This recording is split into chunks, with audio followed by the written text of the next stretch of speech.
We've got to, I think, face the possibility that Trump is running America like it's a TV show. Okay, so he wants to have a lead story every day. This is The Guardian warning of tariffs on all US imports in return to global stage. That's his return.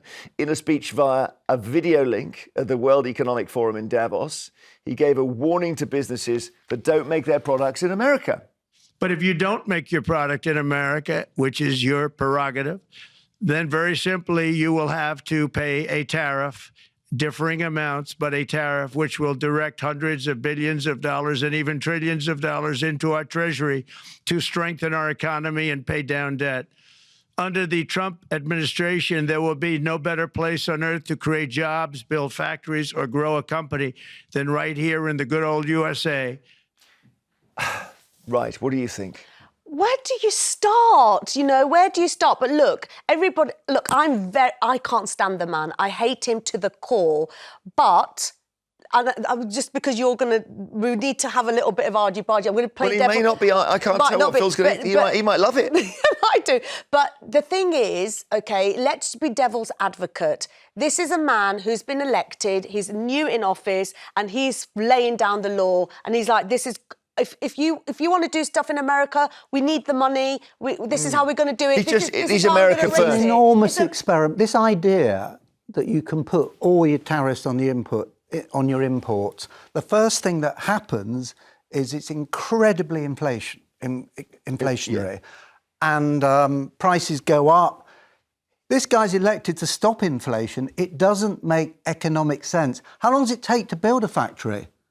But let's say jeans, years. Right? He puts tariffs on jeans from China, and they become so expensive that jobs are created in the USA making jeans made in America. That's right. That's his. He doesn't want Wrangler jeans made in China. No, because this is why it doesn't work. That's a great example, because the jeans made in China cost 50 cents. The jeans made in the good old US of A cost $5. Yes. And that's why it's inflationary. I see. In a nutshell. Because you're paying the workers more. Because world trade works, which is why most of us think it's a good thing, apart from him, because some countries can produce bananas cheaper than other countries, and some countries can produce Levi jeans cheaper than other countries. In, I'm just going to show this other clip, because one of the things that's happening is he's trying to say to Canada, look, you're going to get hit by these socking great tariffs, but you could become part of the USA.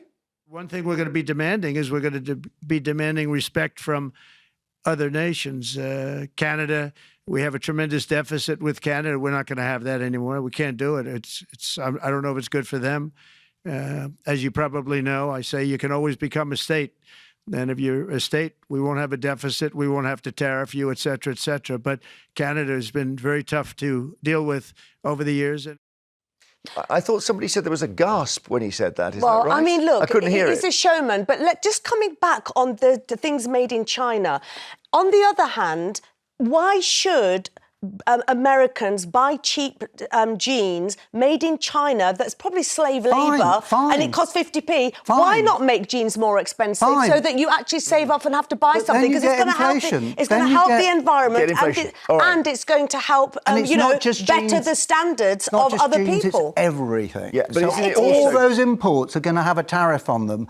You can't make them as cheap in the USA. But perhaps they shouldn't be cheap. Perhaps they shouldn't be cheap. Environmentally, but then prices go up. This guy's elected to stop inflation. Well, if prices go up, I grew up in a country at a time where prices were expensive. You save up and you cherish what you buy. Great. And we've lost that whole thing about fast fashion. This might stop it. So I wonder if every day on this show we're going to have something about Trump. We are going to be we're going to be asking every single day, what has he done now?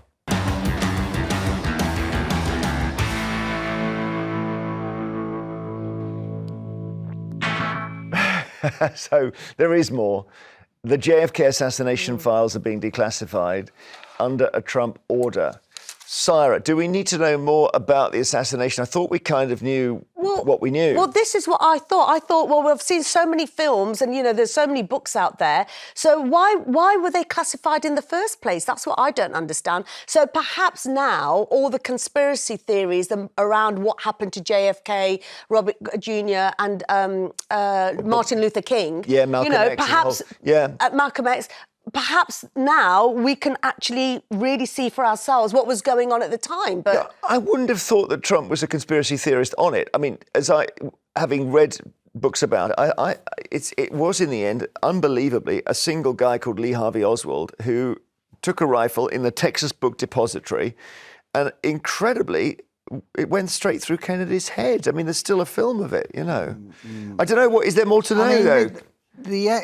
People are saying there's no surprises here, but I mean, and I agree with Tara. Let's hope this quashes some of these stupid. Well, that may be a good reason to do it. So Yeah. I'm not. Of all the things he's doing, this sounds like a good thing. But he's made a Kennedy the health secretary, hasn't he? RFK. RFK. He's made him that, and apparently the pen that he signed that order with, he gave it to. A different Kennedy. A different Kennedy, A that's grandson right. of JFK. Grandson of JFK. Who was not impressed and said, we don't need this. So his thing of, I'm going to give it to one of JFK's grandsons, a beautiful thing, actually didn't go well, you know, because they, in the end, they're all a Democrat family, with the exception of RFK, so they probably all hate Trump anyway. Yeah. Then there's another story, which is that one of the things he did immediately was to stop people who were seeking not asylum, but refugee status in the States. All of them, even if you're in midair on the plane, you're basically not allowed to come in. A judge has blocked that, Phil, which is interesting as well. So that's the first sign of the court saying, wait, you can't do everything you want to do. Yes, and this also is this about birthright citizenship as well, Birthright, yeah. yeah. This is because in the Constitution, you're born in the United States, you're an American citizen. End of. For life. He wants to change that. And the judge on the bench says in all his 40 years as a judge, he's never seen anything so blatantly unconstitutional as what Trump's trying to do here. Yeah, but he's not going to... Do you know how hard it is to change the Constitution? Yeah, but Lynette, the Constitution is the problem, isn't it? Because actually, the Constitution gives you a right to shoot up a restaurant, basically. I mean, it gives them the right to bear arms. So maybe getting him to have a go at the Constitution would be quite a good thing, because the next thing is, we don't all have the right to carry guns. Change the Constitution, you need 2/3 of the vote in the Senate, in the House, you need 2/3 of the states, many of which will always be Democrat. Yeah. You need to get 2/3 of the state to approve it. It ain't going to change the Constitution. So there were two things the judges got involved in. One thing is the migrant issue, the refugees whom Trump has blocked. And then the second thing, as Phil says, is that piece we saw about he doesn't want you to be American just because you're born there. And can I say, I did a social media post about this because this brought me to tears, because I am a daughter of immigrant parents, okay? And I remember my dad very early on in my childhood saying, look, you might be born here, you've gone to the schools, you are British, everything. Let me tell you, girl, one day they'll kick you out. And I remember saying to my dad, Dad, stop being so stupid. And I can tell you, I'm not the only person that has heard that. And I used to go, Dad, you're so stupid, you weren't born here, don't be ridiculous. Now listen what's happening here. Elon Musk is feeding Farage, okay? And this is the kind of thing, when you hear this going on in America, affects people like me. And I think there could be a possibility, that Farage could be PM, or if not Farage, somebody else. Then what? Yeah. Then what? You know, and you can already see this link between now Musk and the Reform Party, Musk and the UK. Well, part of it is Labour having this little idea from Europe of maybe young people can travel freely. And Labour has said, that would go against Brexit, because Labour are worried if anything they give the EU will be thrown in their faces by reform. So, you're right, there's a backwash from America. And it's very frightening for people like me. And let's not forget, Idi Amin kicked out the Asians. The Asians. Yeah, kicking from people Uganda. out, whether you're born there, it's happened in history and it can repeat itself. Okay. And it's very... We were talking about this earlier, wake up, wake up, we've people. got some more Trump, because Biden... told it's sad you didn't pardon yourself. So this is Trump speaking to Fox News, piece in the mail here. And Biden obviously did all these pardons for his family, but Trump thinks he missed one out. This guy went around giving everybody pardons.